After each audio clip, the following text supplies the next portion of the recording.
Hello and welcome to another of our short series of videos on CentreCharge, the cloud-based business center software. Today's video will be about renewing a license and the process of renewing a license.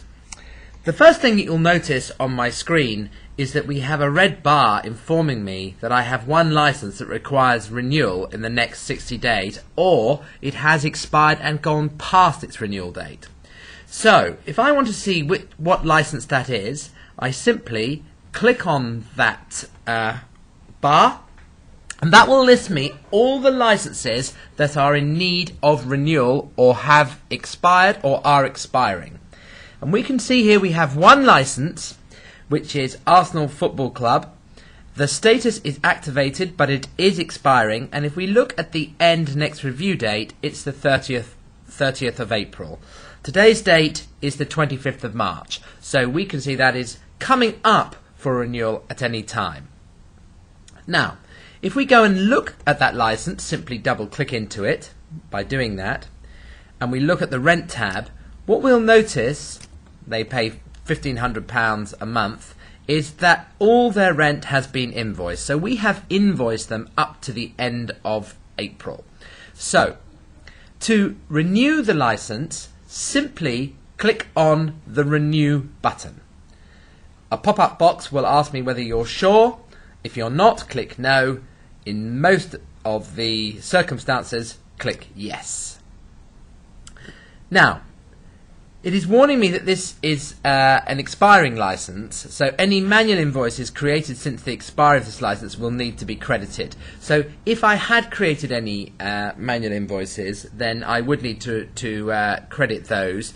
In this particular example, I haven't, so I can ignore that box. What date would I like to start the renewal from? Now, it's prompting me to start the renewal from the 1st of May 2011, which is the day after the end date of the original license. So if I look here on the General tab, you'll see the end date of the license is the 30th of April 2011. So it will automatically prompt me to start the renewal from that date, which is the correct date for the start of the renewal. So I'm just going to click OK. And what the software will do is it will produce a copy license. So in reality, a new license has been created, number 25 as opposed to number 24. And what you can now do is change any of the details regarding the terms of the renewal. So in this case, I'm leaving all the contact information the same. They still remaining a tenant. It's still going to be the residential license agreement. But the opportunity type, I'm just going to change that to a renewal so that we can record the fact that it was a renewal as opposed to a new bit of business. The start date I'm happy with because it's coterminous with the end date of the license 24, the old license, and the term I'm setting for 12 months. So the end date is auto-calculated as the 30th of April 2012.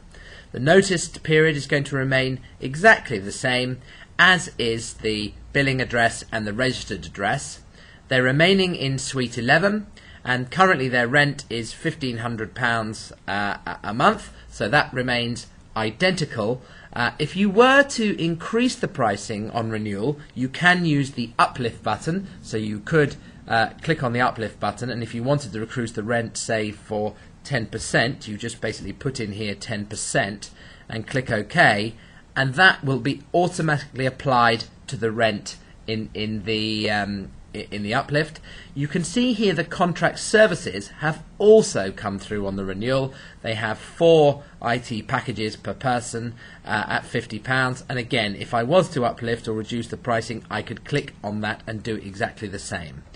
At this point, if I wanted to add any more contract services, I can just click Add, and if I wanted to delete the existing contract service, I could remove that away.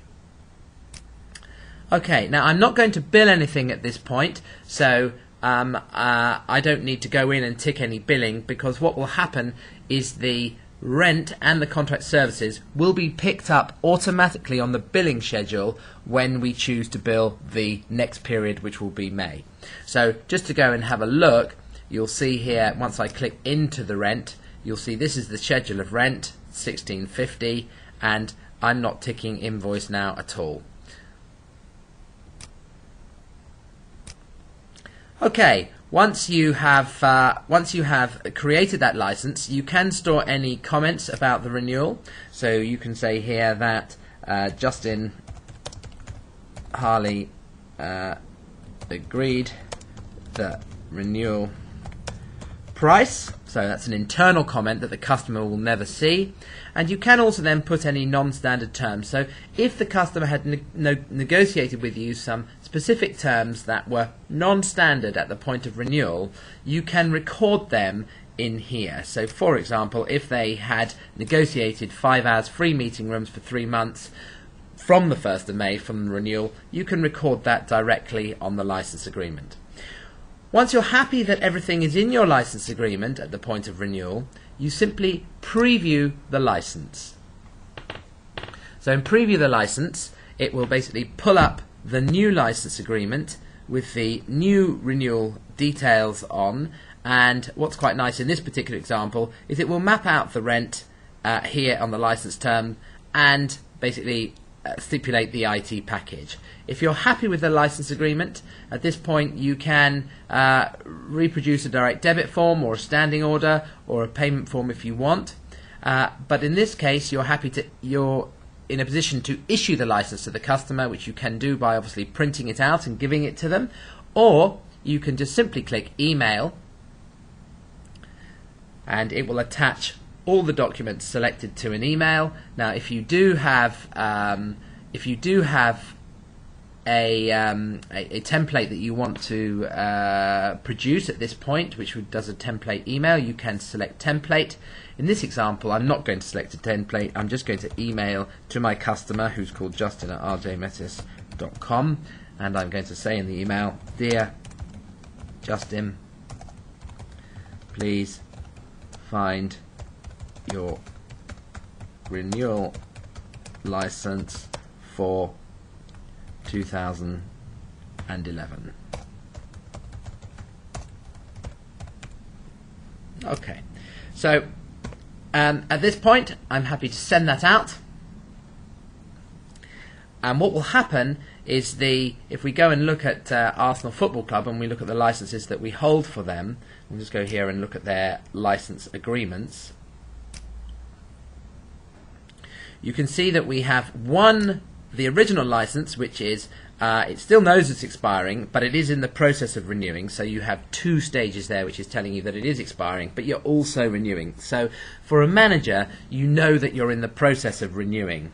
What we also know is the second license has been issued to the tenant, and that means that they have received it, and we are waiting for that to be returned before we can activate that license and create the renewal. So once the license comes back signed, what we are able to do is double click on the issued license, and in this case we can just simply activate that license.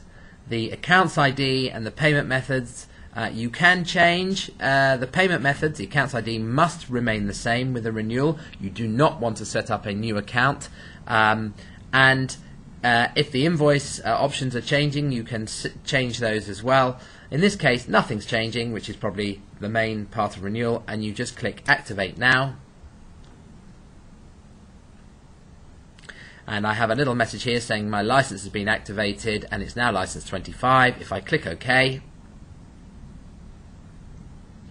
that is now renewed. So if I just refresh the screen, you can see here by going into the account Arsenal Football Club, the old license is renewed, the new license is activated. If I go and look at the activated license, what I can do is look at the rent tab to see what we've billed, and of course we've billed nothing, so we know the next time we do an invoice run it will pick up May's rent. And that is simply how you renew a license. Thank you.